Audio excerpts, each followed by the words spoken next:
Hello' everyone welcome back to the channel Partha Pratim Majumdar.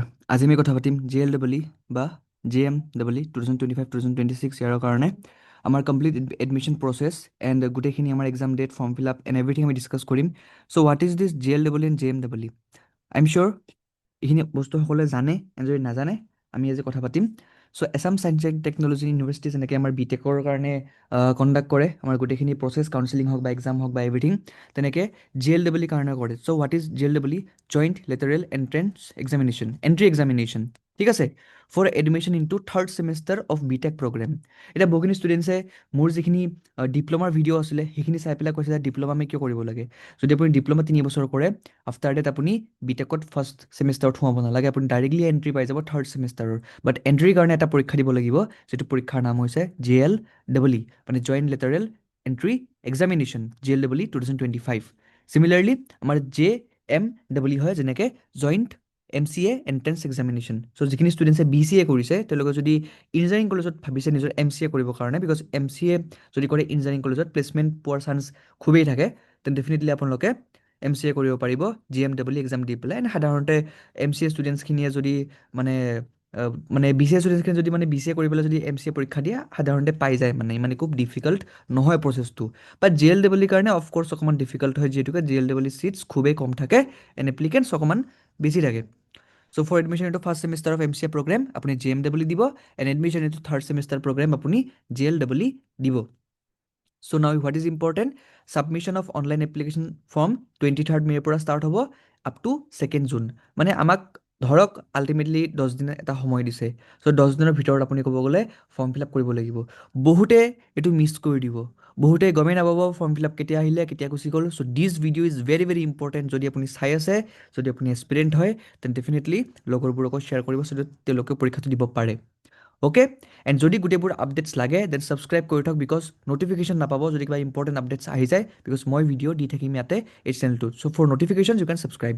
Admit cards will be available from 12 June onwards, and discrepancy in admit card generated if any will be entertained till 18 June. মানে যদি আপুনি কিবা ভুল হৈছে admit কাৰ্ডত, male female হৈ গ'ল, যেনেকৈ চি ডাবল ইত হৈ যায়, মেল ফিমেল হৈ গ'ল, কিবা নাম ভুল হ'ল, কিবা ভুল হ'ল, everything will be entertained till 18 June 2025। Date and timing of examination is 22nd June 2025 Sunday 11 AM to 2 PM, similarly like CEE। ঠিক আছে, চ' 11টা বজাৰ পৰা 2টা বজালৈকে পৰীক্ষা হ'ব 22nd জুনত। মানে আমাৰ বেছি দিন নাই, মাত্ৰ এমাহ সময় আছে, মাত্ৰ এমাহ, অনলি 1 month আছে সময়। Declaration of results expected within 15 days।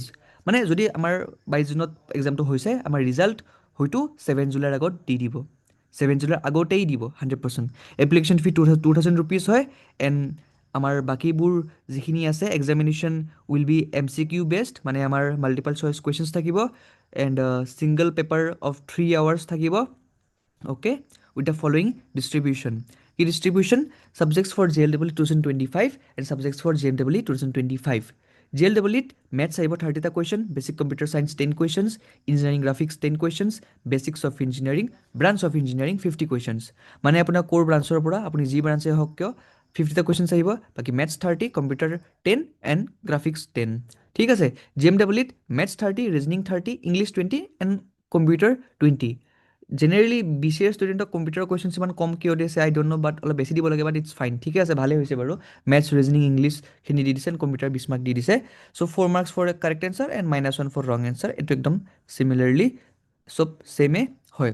ঠিক আছে, গোটেইখিনি আপোনালোকে বস্তু পাই যাব আমাৰ আস্তুৰ ৱেবছাইটত, এণ্ড ইয়াত আমাৰ গোটেইখিনি ইয়াত প্ৰচেছ লিখা আছে।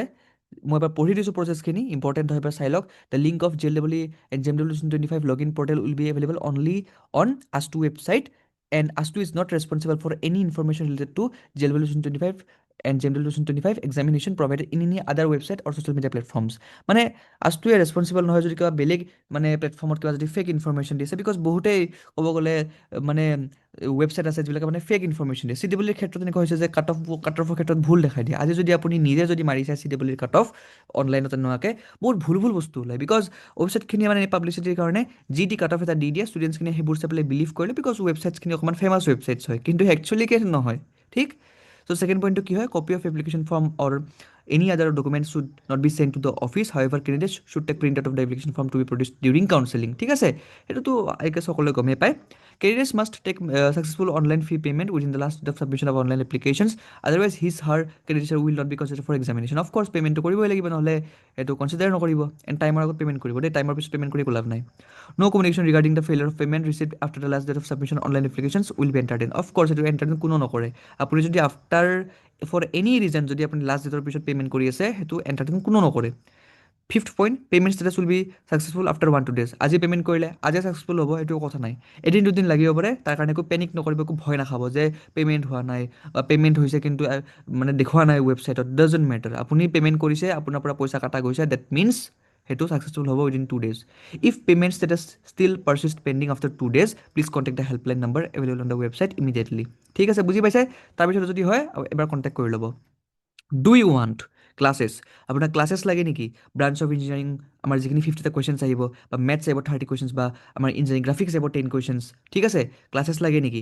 টেষ্ট চিৰিজ লাগে নেকি? ফ্ৰী মেণ্টৰশ্বিপ লাগে নেকি? বা PYQs লাগে নেকি?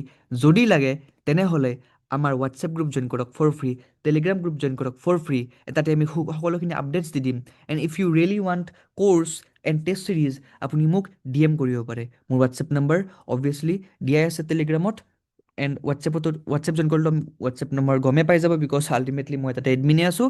চ' একো প্ৰব্লেম নাই, এটা টেক্সট কৰি দিব যদি লাগে। Will definitely provide you all the things which are required for an examination, because only 1 month is left. অকল এমাহ সময় আছে, ঠিক আছে?